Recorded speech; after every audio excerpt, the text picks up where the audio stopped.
Bonjour and welcome to ParisLikeALocal. I am Blandine and my goal here is to share Paris as an insider, and today I'm sharing a perfect autumn afternoon in Paris.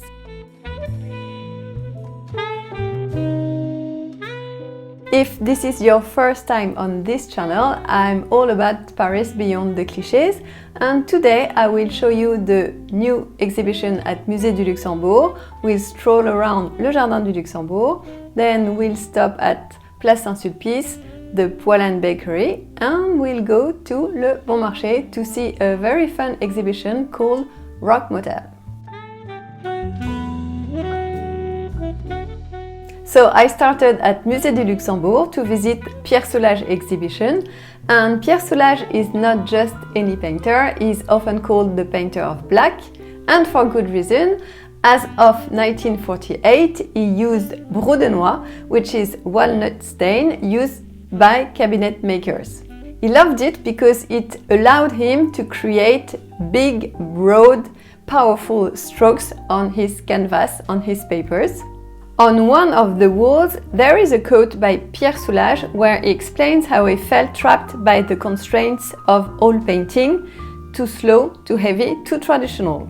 And out of pure impatience and a fit of frustration, he grabbed walnut stain and began to paint with it. So, here we have creativity out of impatience and not scarcity. Pierre Soulages also explains that what happens with a trait on the canvas will give him infos about what he wants to paint.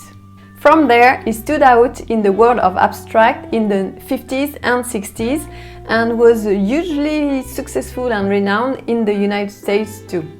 Soulages also said, "I love the authority of black, its gravity, its radicality, its powerful contrast gives an intense presence to all colors." So, doesn't it make you see black differently? At least for me it does, as for a decade almost, for some reason I couldn't use black in my paintings, so I managed to create dark areas using brun Van Dyck, so Van Dyck brown, and ultramarine, and it created very dark spaces. That was very interesting, but I wasn't using black. Maybe was I afraid of ghosts, and maybe I am not anymore. And here is an impressive fact: Soulages lived to 102 years old. A few steps away from the museum, inside the Jardin du Luxembourg, the Luxembourg Garden, turning around the museum, you will find l'Orangerie.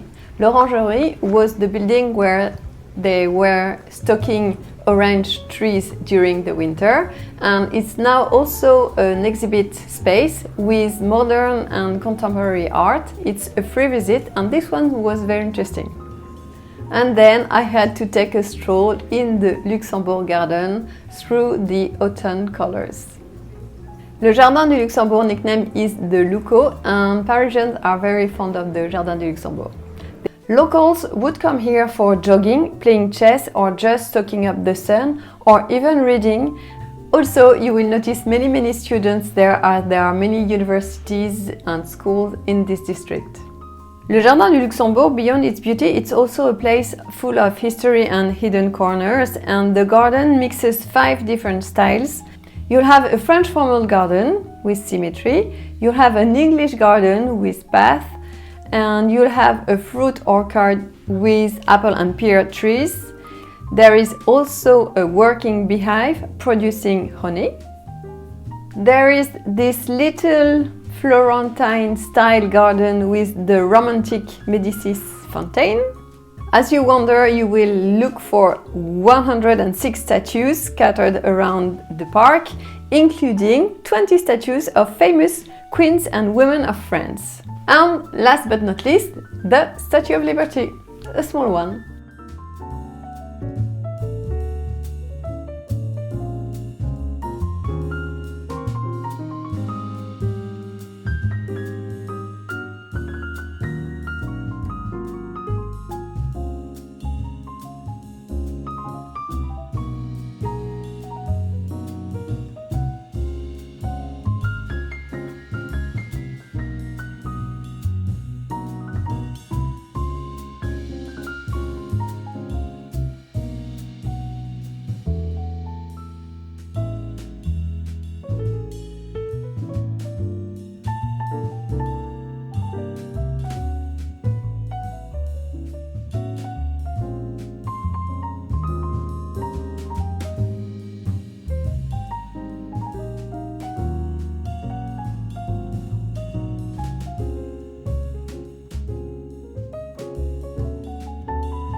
And from here, you're a 10-minute walk away from Le Panthéon, which is a very interesting visit. It's where all France's well-famous persons are buried, and you can climb the dome, which is outdoors, and it will give you a very stunning view of Paris, so it's a must-do visit.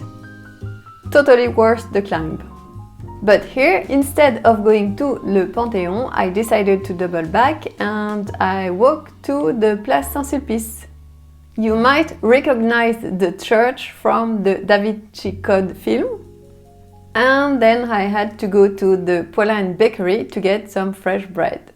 This is not just a Poilâne bread, this is the real Poilâne bread, the one that has been in the family since 1932.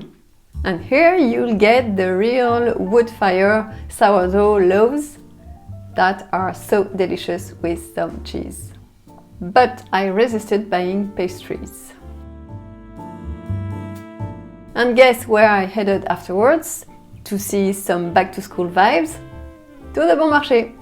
And what I found there was very fun. At the second floor, you will discover a free exhibit, which is called Le Rock Motel. It's a motel corridor with 10 rooms, and you wouldn't expect a rock and roll exhibition here, so that was a fun one. Alors, le Rock Motel, c'est une superbe exposition conçue par Antoine Decaune, qui est spécialiste du rock and roll. Donc, il a écrit des livres, il a écrit une anthologie. Each room was dedicated to a rock star or a band. With headphones on, you get guided by the unmistakable voice of French TV legend Antoine Decaune, who shares funny and personal anecdotes. So there is Elvis with the photo of him and his mom, the Beatles, whom Decaune actually saw live in 1964, and every room is decorated with a mix of humor and nostalgia. So Antoine Decaune might not ring a bell, but here in France it's actually a big deal. It was a host in the 1890s on a very famous show, and it was very followed for his sharp humor and quirky characters on Canal+.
Et voilà, I hope you enjoyed this autumn day in Paris, and if so, I would be thrilled if you would leave it to blossom up. And if you want to see more hidden gems in the next video, please feel free to subscribe. Until next time, à bientôt! Je sais pas quoi faire de mes mains, ils font quoi les autres de leurs mains? Allez, on va les poser. C'est laborieux, mon Dieu! Bon bref, on recommence parce qu'on a oublié de mettre le micro. Pour vivre heureux, vivons cachés. Pour être utile, il faut se montrer. Et voilà, c'est enregistré. Ciao!